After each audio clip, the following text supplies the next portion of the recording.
Hello students, नमस्कार आप सभी को। जैसा कि आप सभी जानते हैं, मैं हूं ओमपाल और आज की इस वीडियो में मैं बात करने वाला हूं 10th क्लास की ग्रामर का फर्स्ट लेसन इजेंटियल नॉलेज। इजेंटियल नॉलेज एक बहुत ही इंपॉर्टेंट लेसन है जिसमें हाई स्कूल की टोटल ग्रामर डिपेंडेंट है। यानी कि ये हाई स्कूल की जो आपकी ग्रामर है, इसमें जो आपका फर्स्ट लेसन दिया है वो डिटेल में कराने वाला हूं। यानी आपका पूरा ग्रामर आपको आगे आने वाले पार्ट्स में डिटेल में कराऊंगा। अगर आपको इस ग्रामर का 100% तैयारी करना है तो आप हमारे चैनल को सब्सक्राइब कर लीजिए। पहला लेसन हम लेकर आ चुके हैं, जैसे ही पार्ट्स आते जाएंगे उनका लिंक नीचे डिस्क्रिप्शन में आपको मिलता चला जाएगा।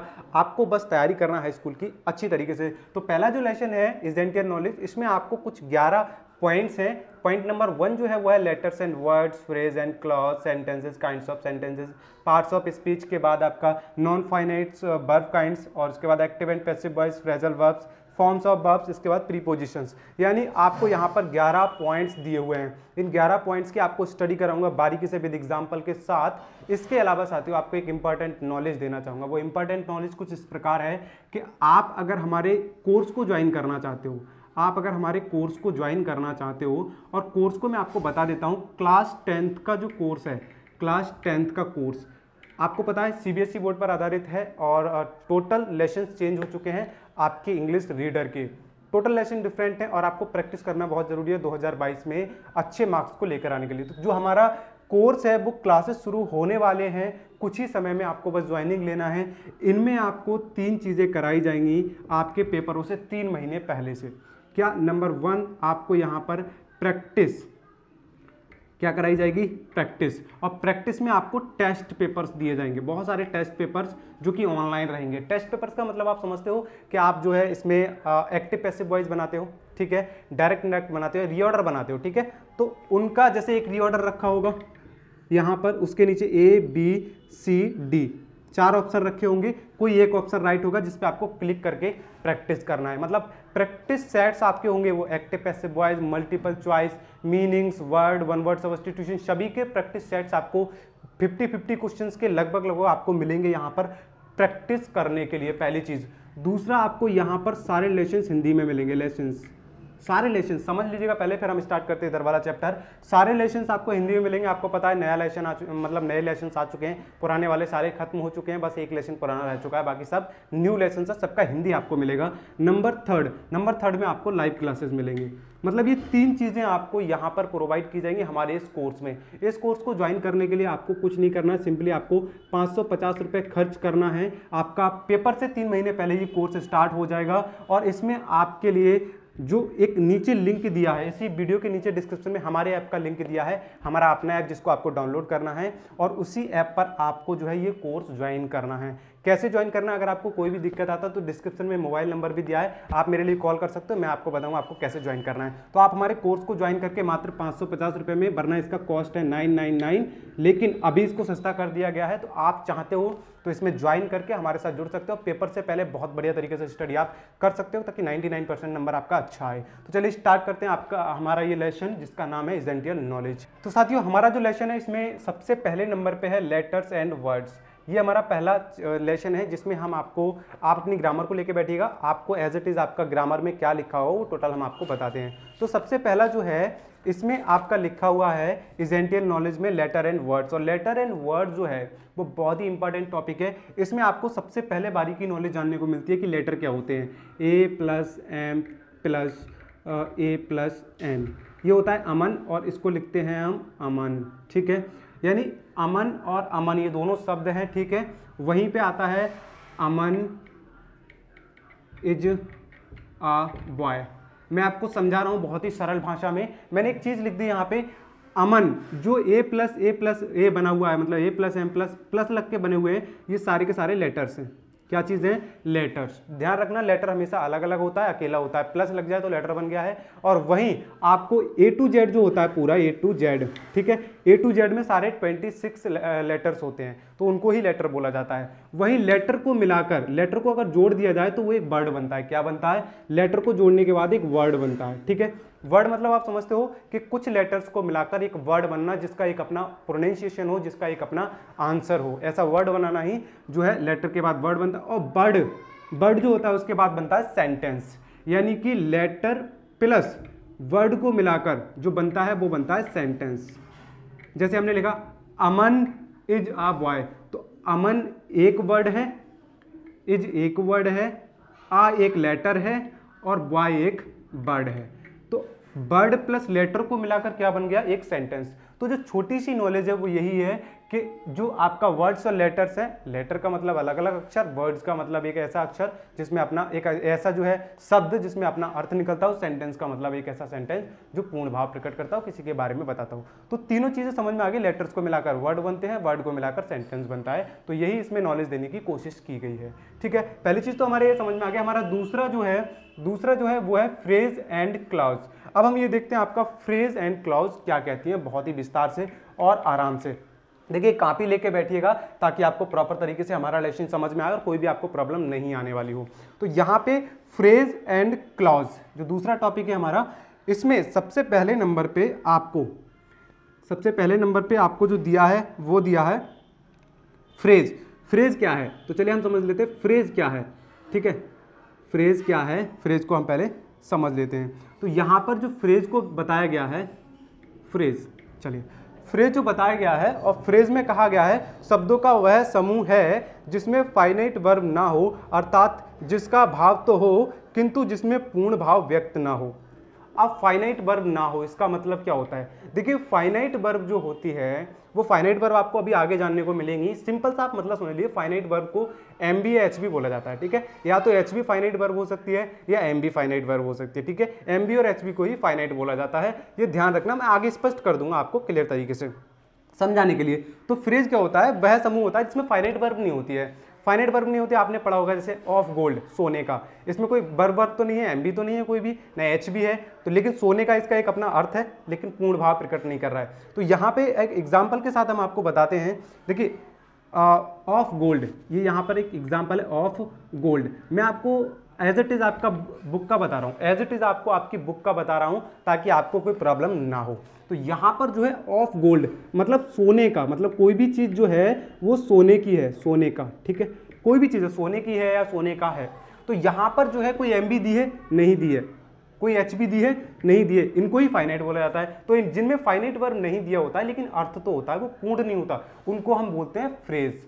समझ में आ गया ना। तो यही है फ्रेज का मतलब। अगर आपको कहीं पर भी दिख रहा है तो बहुत सारी फ्रेजल्स रखी हुई हैं जो आपको आपकी ही ग्रामर में मिल जाएंगी, पीछे के लिए इंटर के या फर्स्ट ईयर के आप ग्रामर देखेंगे तब भी आपको मिल जाएंगी। तो फ्रेज किसका हो गया, फ्रेज क्या हो गया, टोटल सा मतलब आप सरल शब्दों में समझ लीजिए।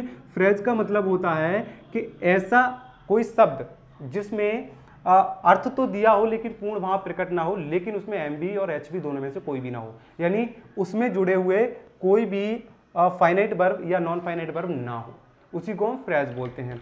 फाइनाइट और नॉन फाइनाइट मैंने समझा दिया ना कि एचबी और एमबी ही इनकी कैटेगरी में आता है, फाइनाइट और नॉन फाइनाइट की। ठीक है, तो चलिए हम बात कर लेते हैं नेक्स्ट। तो फ्रेज तो आपको समझ में आ गया। अब फ्रेज के बाद इसी में जो है वो है क्लॉज। ठीक है, इसी में क्या है, नंबर 2 पे क्लॉज। अब क्लॉज क्या है, क्लॉज को हम समझा देते हैं, आपकी ग्रामर क्या कहती है। क्लॉज जो है, क्लॉज शब्दों का वह समूह है जिसमें फाइनाइट वर्ब हो और जो किसी वाक्य का भाग हो। मतलब क्लॉज का मतलब होता है कि इसमें एक फाइनाइट वर्ब हो और वो किसी एक सेंटेंस का कोई भी एक हिस्सा हो। क्या हो, कोई भी एक हिस्सा हो किसी भी एक पार्टिकुलर सेंटेंस का। आई हैव अ चेन, क्या है यहाँ पर, आई हैव अ चेन। ठीक है, I have a chain of gold, I have a chain of gold. ठीक है, यहाँ पर जो दिया हुआ है I have a chain of gold. ठीक है, अब यहाँ पर जो है which is made of, sorry, I have a chain, I have a chain which is made of gold, which is made of gold. देखिए I have a chain which is made of gold, ये एक sentence है। हम आपको बताते हैं clause क्या होता है। क्लॉज का मतलब स्पष्ट रूप से समझा दिया कि इसमें कोई फाइनाइट वर्ब होगी, यानी एमबी और एचबी हो सकती है और होगी 100%, जिसमें आपको वो जो एमबी या फिर एचबी होगी वो किसी एक सेंटेंस का स्पष्ट रूप से हिस्सा होगी, मतलब वो सेंटेंस में जुड़ी हुई होगी। तो क्या है, आई हैव अ चेन, मेरे पास एक चेन है, which is made of gold, which is made of gold. यहाँ पे मेड है, क्या है यहाँ पर, क्या बना हुआ है, मेड। मेड जो है MADE, मेड जो है वो एक एमबी है। क्या है, एमबी। एमबी मतलब फाइनाइट वर्ब आ गई, इसमें फाइनाइट वर्ब आ गई। तो यहाँ पे कह रहे हैं विच इज मेड ऑफ गोल्ड, जो कि सोने की बनी है। तो विच इज मेड ऑफ गोल्ड जो है वो एक क्लॉज है। क्या है, क्लॉज। क्यों है क्लॉज, क्योंकि इसमें जो है फाइनाइट वर्ब आई है लेकिन वो किसी का हिस्सा है। एमबी जो है वो एक सेंटेंस का हिस्सा है, इसलिए जो है ये जो है वो क्लॉज है। तो क्लॉज आपको समझ में आ गया क्या हो गया, यानी वह सेंटेंस जिसमें एमबी आई हो और वो किसी सेंटेंस में ऐड हुई हो उसी को क्लॉज बोलेंगे। उस सेंटेंस को, पूरे सेंटेंस को ही क्लॉज बोलेंगे। ठीक है, तो ये अपनी एक क्लॉज है जिसमें एक एमबी आई है जो कि सेंटेंस में जुड़ी हुई है। ठीक है, क्लॉज आपको समझ में आ गया। चलिए इसके बाद में हमारा जो नेक्स्ट है वो है सेंटेंस। अब जो नेक्स्ट आता है थर्ड पार्ट पे वो आता है सेंटेंस। और सेंटेंस क्या होता है, चलिए हम स्पष्ट रूप से सेंटेंस को भी एक बार में समझ लेते हैं। देखिए यहाँ पे समझना बहुत ज़रूरी है, आपको ये ग्रामर एज इट इज समझ के जानी है आपके अपने स्कूल के लिए। तो चलिए यहाँ पर जो है सेंटेंस, सेंटेंस वह शब्द समूह है जिसमें पूर्ण भाव व्यक्त हो। जैसे सेंटेंस क्या है, वह शब्दों का समूह है जिसमें पूरा अर्थ निकल के आए बाहर, मतलब कोई इधर उधर की कोई कम चीज ना हो बल्कि पूरी चीजें हो, कुछ ना कुछ तो अधूरा ना हो, पूरा सेंटेंस हो, उसी को हम सेंटेंस बोलते हैं। अब सेंटेंस की कैटेगरी में 12 प्रकार के सेंटेंसेस आते हैं जो आप बनाते हो, प्रेजेंट इंडेफिनिट कंटीन्यूअस सारे सेंटेंसेस कहलाते हैं, या फिर आपका इंपरेटिव जो है इंपरेटिव। ठीक है, ये सारे सेंटेंस आपके सेंटेंस ही कहलाते हैं। तो यहाँ पे सेंटेंस का सिंपल सिंपल एग्जाम्पल समझ लीजिए, ओपन द डोर। ठीक है, क्या आता है, ओपन दी डोर, ओपन दी डोर। ओपन दी डोर एक सेंटेंस है। ठीक है, ओपन दी डोर का मतलब दरवाजा खोलो, ये अपने आप में पूरा सेंटेंस है, मतलब पूर्ण भाव दे रहा है। तो जो शब्द का समूह पूरा भाव देता है उसी को सेंटेंस बोलते हैं। ठीक है, तो सेंटेंस को तो ज़्यादा समझाने की जरूरत नहीं है, आप जब बनाते हो सारे सेंटेंसेस तो क्लियर है कि वो सारे सेंटेंसेस ही होंगे, कुछ और नया उसमें नहीं होगा। तो चलिए हम बात कर लेते हैं अब इसके बाद में नेक्स्ट, और नेक्स्ट हमारा है वो है काइंड्स ऑफ सेंटेंसेस। अब सेंटेंस के कितने प्रकार होते हैं, तो काइंड्स ऑफ सेंटेंस जो हम जानेंगे, काइंड्स ऑफ सेंटेंस में आपको 3 प्रकार मिलेंगे। एक टाइप्स ऑफ सेंटेंस होता है, एक काइंड्स ऑफ सेंटेंस होता है, ध्यान रखना, अंतर मैं आपको बताऊंगा। तो काइंड्स ऑफ सेंटेंस हो उसमें 3 प्रकार के सेंटेंस, रचना के आधार पर 3 प्रकार के सेंटेंस होते हैं। हम कह सकते हैं यहाँ पे बोल रही है रचना स्ट्रक्चर के आधार पर सेंटेंसेस 3 प्रकार के होते हैं। कौन कौन से 3 प्रकार के होते हैं, देखिए। नंबर 1 सिंपल, नंबर 1 सेंटेंस होता है वो होता है सिंपल सेंटेंस। ठीक है, नंबर 2 जो होता है वो होता है कॉम्प्लेक्स सेंटेंस। नंबर 3 जो होता है वो होता है कंपाउंड। ठीक है, कंपाउंड सेंटेंस। अब यहाँ पर कॉम्प्लेक्स, कंपाउंड सेंटेंस 3 प्रकार के सेंटेंस हो गए। सिंपल सेंटेंस जो होता है उसको बोलते हैं संयुक्त वाक्य। कॉम्प्लेक्स सेंटेंस जो होता है उसको बोलते हैं यहाँ पे संयुक्त वाक्य, मिश्रित वाक्य। ठीक है, यहाँ पे गलत हो रहा है थोड़ा सा। ठीक है, इसको सिंपल सेंटेंस को सरल वाक्य बोलते हैं, इसको मिश्रित वाक्य बोलते हैं, और इसको बोलते हैं यहाँ पर संयुक्त वाक्य। ठीक है, तो इसको कंपाउंड को बोलते हैं संयुक्त वाक्य। हिंदी में थोड़ा मिसप्रिंट हो जाता है, कोई बात नहीं। तो यहाँ पे ये 3 प्रकार के सेंटेंस होते हैं। अब ये सेंटेंस को समझना बहुत ही ज़्यादा ज़रूरी है, और इनको ऐसी भाषा में समझा दूंगा कि आपको ये फर्स्ट ईयर इंटर में भी मिलेंगे, और आने वाले वक्त में जब आगे आप सेंटेंसेस को बनाओगे, हिंदी टू इंग्लिश ट्रांसलेट करोगे, तो भी आपको ये बहुत ही ज़रूरी है कि ये आपको कंपलसरी मिलने वाले हैं। तो चलिए हम समझ लेते हैं। सबसे पहला है सिंपल सेंटेंस। सिंपल सेंटेंस तो आपके मान के चलिए भूल जाइए बिल्कुल भी। सिंपल सेंटेंस जो होते हैं उनमें एक ही फाइनाइट वर्ब होती है। सिंपल सेंटेंस का मतलब है, सिंपल सेंटेंसेस जो होते हैं इनमें केवल एक फाइनाइट वर्ब होती है। जैसे कि God is kind, God is kind. मैं आपको बता देता हूँ, God is kind. God is kind का मतलब है जो इज है, इज एक ही है इसमें, इज मानी वर्ब। मैंने कहा ना कि फाइनाइट वर्ब जो होती है वो कौन सी होती है, एक एमबी और एक एचबी को ही फाइनाइट वर्ब बोलते हैं। ध्यान रखना इस बात को, मैंने कहा था स्टार्टिंग में। वही जो है यहाँ पर जो सिंपल सेंटेंस होते हैं उनमें एक फाइनाइट वर्ब होती है। कितनी, मात्र एक फाइनाइट वर्ब होती है। तो एक फाइनाइट वर्ब इसमें क्या है, क्या है, गॉड इज काइंड, मतलब गॉड दयालु है, ईश्वर दयालु होता है। तो यहाँ पर इज जो है वो एक ही फाइनाइट वर्ब है, मतलब एक ही एमबी एचबी आई हुई है इसमें, एमबी एचबी दोनों ही वर्ब होती हैं। तो सिंपल सी बात है, तो इसलिए इसको जो है सिंपल सेंटेंस हम बोलेंगे। तो सिंपल सेंटेंस में मात्र एक ही एमबी आएगी, एक ही वर्ब आएगी। तो जो सिंपल सी बात है कि जितने सेंटेंस आप बनाते हो सारे सेंटेंसेस तो सेंटेंसेस ही होते हैं सिंपल वाले। ठीक है, अब बात करते हैं हम यहाँ पे कॉम्प्लेक्स सेंटेंस। कॉम्प्लेक्स सेंटेंस जो आपका होता है इसमें केवल एक प्रिंसिपल क्लॉज तथा दूसरी सबऑर्डिनेट क्लॉज होती है। इसमें कितनी होती है, इसमें एक प्रिंसिपल क्लॉज होती है ठीक है। दूसरी सबऑर्डिनेट क्लॉज होती है, सबऑर्डिनेट क्लॉज होती है। प्रिंसिपल क्लॉज और सबऑर्डिनेट क्लॉज को थोड़ा ध्यान से समझ लीजिएगा। एक प्रिंसिपल क्लॉज होती है और एक होती है आपकी सबऑर्डिनेट क्लॉज। प्रिंसिपल क्लॉज क्या होती है मैं आपको बताता हूँ। प्रिंसिपल क्लॉज का मतलब होता है कि ऐसी क्लॉज जिसको किसी की आवश्यकता ना हो, जिसको किसी की ज़रूरत ना हो, मतलब ऐसा कोई सेंटेंस जिसको किसी की ज़रूरत ना हो, वो अपने आप में पूरा हो, अपने आप में कुछ काम करने के कैपेबल हो, ठीक है, वो होता है प्रिंसिपल क्लॉज। कौन सा सेंटेंस होता है? प्रिंसिपल सेंटेंस होता है जो अपने आप में पूरा होता है, पूरा अर्थ देता है, उसको किसी और को जोड़ने की आवश्यकता नहीं होती है। इसके बाद में सबऑर्डिनेट क्लॉज। सबऑर्डिनेट क्लॉज वो सेंटेंस होते हैं जिन सेंटेंस में किसी की आवश्यकता पड़ती है, जिनमें किसी और को भी जोड़ना पड़ता है, जिनमें दूसरे के बगैर काम पूरा नहीं होता है, वो सेंटेंसेस में जो है उनको हम सबऑर्डिनेट क्लॉज वाले सेंटेंसेस बोलते हैं। तो प्रिंसिपल सेंटेंस वो जो अपने आप में स्वतंत्र और पूरे होते हैं, जिनको किसी की आवश्यकता नहीं होती, और सबऑर्डिनेट सेंटेंस वो होते हैं, सबऑर्डिनेट क्लॉज वो होती है जिसमें किसी और की आवश्यकता पड़ती है, जिसमें किसी और की जरूरत पड़ती है। मैं आपको स्पष्ट रूप से एक एग्जाम्पल यहाँ पे दिए हुए हैं, बहुत सारे एग्जाम्पल्स में से एक एग्जाम्पल आपको बता देता हूँ। He passed because he had worked hard. He, यहाँ पर मैं कौन सा बोल रहा हूँ, ठीक है आपके लिए, everybody likes the boy, everybody likes the boy, यहाँ पर EVERY, everybody likes the boy, likes the boy, everybody likes the boy, ठीक है। Who speaks truth, who speaks the, who speaks the truth, everybody likes the boy who speaks the truth, ठीक है। तो यहां पर जो है पहला हमने बात किया था प्रिंसिपल क्लॉज, यानी कि मुख्य उपवाक्य, ठीक है, यानी कि जिसमें ऐसा सेंटेंस जिसमें किसी की आवश्यकता ना हो। तो दो या दो से अधिक सेंटेंस दिए होंगे, उन सेंटेंस में ये पहचानना है कौन सा अपने आप में पूरा है, कौन सा अधूरा है। जो पूरा होगा वो सेंटेंस प्रिंसिपल होगा, और जो अधूरा होगा वो क्लॉज जो है वो सबऑर्डिनेट होगा, ठीक है। तो यहाँ पे everybody likes the boy, everybody likes the boy, प्रत्येक व्यक्ति लड़के को पसंद करता है। Who speaks the truth, who speaks the truth, जो सत्य बोलता है, यानी कि प्रत्येक व्यक्ति लड़के को पसंद करता है या लड़कों को पसंद करता है जो सत्य बोलते हैं, ठीक है।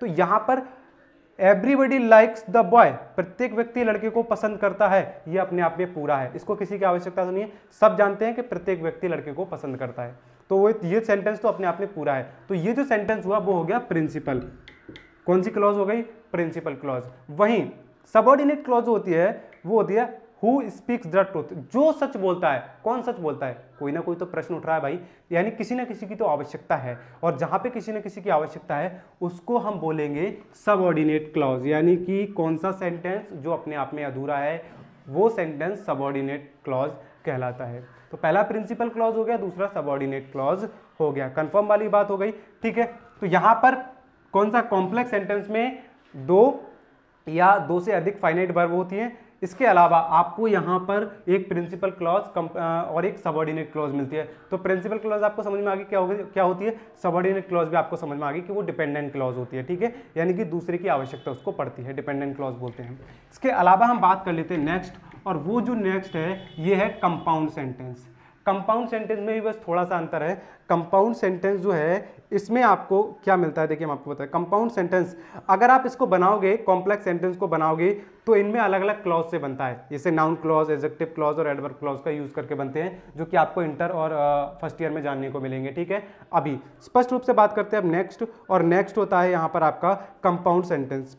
इसमें कंपाउंड सेंटेंस में एक प्रिंसिपल क्लॉज होती है, दूसरी यहाँ पे कंपाउंड सेंटेंस में एक प्रिंसिपल क्लॉज होती है, दूसरी क्लॉज मुख्य उपवाक्य यानी प्रिंसिपल क्लॉज की समानुपाती होती है, जिसको कोऑर्डिनेट क्लॉज बोलते हैं। यानी कि एक आपका प्रिंसिपल क्लॉज हो गई और एक आपकी कोऑर्डिनेट क्लॉज हो गई। प्रिंसिपल क्लॉज और कोऑर्डिनेट क्लॉज दो क्लॉज हो गई। अब आप प्रिंसिपल क्लॉज को तो हम आपको समझा चुके हैं, यानी ऐसा कोई सेंटेंस जो अपने आप में पूरा हो, जिसको किसी और की आवश्यकता ना पड़े। वहीं जो आपका कोऑर्डिनेट क्लॉज होता है, मतलब कोऑर्डिनेट कंजक्शन या कोऑर्डिनेट क्लॉज होता है, कोऑर्डिनेट क्लॉज मतलब समानुपाती, एक जैसा दिखने वाला, मतलब ऐसा सेंटेंस होगा कि ये भी पूरा नजर आएगा और ये वाले भी पूरा नजर आएगा अपने आप में। दोनों पूरे होंगे तो डिफरेंट क्या होगा, मतलब पहचान कैसे होगी उनकी कि दोनों तो अपने आप में पूरा अर्थ दे रहे हैं, किसी को किसी की आवश्यकता नहीं है, लेकिन फिर भी इनको पहचानेंगे कैसे, तो बहुत ज़्यादा कन्फ्यूजन रहता है इसमें ही। तो चलिए हम बात कर लेते हैं, एक एग्जाम्पल को ले लेते हैं यहाँ पर कि जो क्लॉज होती है उसको कैसे बोलते हैं। सी मस्ट बीप और सी मस्ट डाई, सी मस्ट बीप, सी मस्ट बीप और सी मस्ट डाई, सी मस्ट बीप और सी मस्ट डाई। देखिए सी मस्ट बीप उसे रोना चाहिए और उसे मर जाना चाहिए, मतलब दोनों में से एक काम करना चाहिए। उसे रोना चाहिए अपने आप में पूरा सेंटेंस है और उसे मर जाना चाहिए वो भी अपने आप में पूरा सेंटेंस है।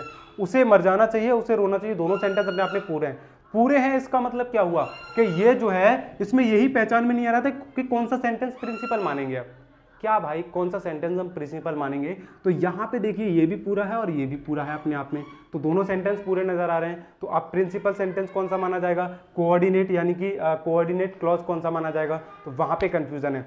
अब इनको पहचानने के लिए आपको आवश्यकता पड़ती है कोऑर्डिनेट कंजंक्शन की। किसकी आवश्यकता पड़ती है, कोऑर्डिनेट कंजंक्शन की, कोऑर्डिनेट कंजंक्शन। अगर कोऑर्डिनेट कंजंक्शन आपके पुख्ता हैं तो आप यहाँ पर पहचान सकते हो, और बाकी बहुत सारी पहचान है जो कि आपको फर्स्ट ईयर इंटर में जानने को मिलेंगी। कोऑर्डिनेट कंजंक्शन का आपको एक डेफिनेट वीडियो आ जाएगा, वो जल्दी ही मिल जाएगा, ठीक है। तो यहाँ पर आपको कोऑर्डिनेट कंजंक्शन से ही पहचान होगी।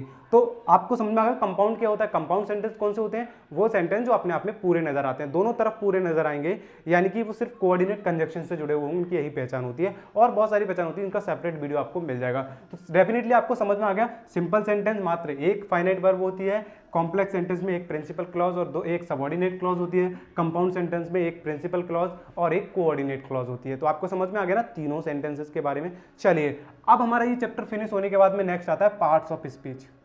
क्या आता है, पार्ट्स ऑफ स्पीच। तो चलिए पार्ट्स ऑफ स्पीच की हम बात कर लेते हैं। पार्ट्स ऑफ स्पीच, तो पार्ट्स ऑफ स्पीच की अगर बात की जाएगी तो पार्ट्स ऑफ स्पीच जो होते हैं वो 8 प्रकार के होते हैं। कितने, आप सभी ने पढ़े होंगे, शब्दों को वाक्यों में उनके प्रयोग के अनुसार 8 भागों में बांटा जाता है। 8 प्रकार से हम पार्ट्स ऑफ स्पीच का इस्तेमाल करते हैं, यानी कि बोलने के जो हिस्से होते हैं हमारे वो 8 प्रकार से बोले जाते हैं। पहला noun, pronoun, adjective, adverb, verb, preposition, conjunction और इंटरजेक्शन, ठीक है। ये 8 प्रकार के जो हैं यहाँ पर पार्ट्स ऑफ स्पीच होते हैं। और ये पार्ट्स ऑफ स्पीच को सिंपल भाषा में मैं आपको बताना चाहूँगा साथियों कि पार्ट्स ऑफ स्पीच जब आप 8th क्लास में पढ़े होंगे तो आपने ज़रूर पढ़े होंगे। हालांकि पार्ट्स ऑफ स्पीच बहुत ही इंपॉर्टेंट पार्ट है, जिनका एक सेपरेट वीडियो आपको अलग से मिलेगा, क्योंकि इसमें समझाएंगे तो पार्ट्स ऑफ स्पीच 8 प्रकार के बहुत ही ज़्यादा बड़े लंबे हो जाएंगे। तो आपको समझ में आना चाहिए कि पार्ट्स ऑफ स्पीच 8 प्रकार के होते हैं। 8 प्रकार के पार्ट्स ऑफ स्पीच को आपको इस्तेमाल करना आना चाहिए, लेकिन हाई स्कूल में अभी ज़्यादा इनकी आवश्यकता आपको नहीं पड़ने वाली है। आपको सेपरेट वीडियो के साथ जल्दी से लिंक उसका डिस्क्रिप्शन में मिल जाएगा पार्ट्स ऑफ स्पीच के साथ। तो चलिए आप नेक्स्ट बात कर लेते हैं। देखिए यहाँ पे पार्ट्स ऑफ स्पीच का चैप्टर यहाँ पे यही है कि 8 प्रकार के होते हैं, जिनको आपको घर पे ही जो है स्टडी करना है पार्ट्स ऑफ स्पीच के बारे में, राइट। चलिए अब हम बात कर लेते हैं नेक्स्ट, और नेक्स्ट हमारा यहाँ पर दिया हुआ है नॉन फाइनाइट्स वर्ब। ये बहुत ही इंपॉर्टेंट चैप्टर है, ये बहुत ही इंपॉर्टेंट पॉइंट है नॉन फाइनाइट्स। नॉन फाइनाइट्स को हम कई हिस्सों में जानेंगे।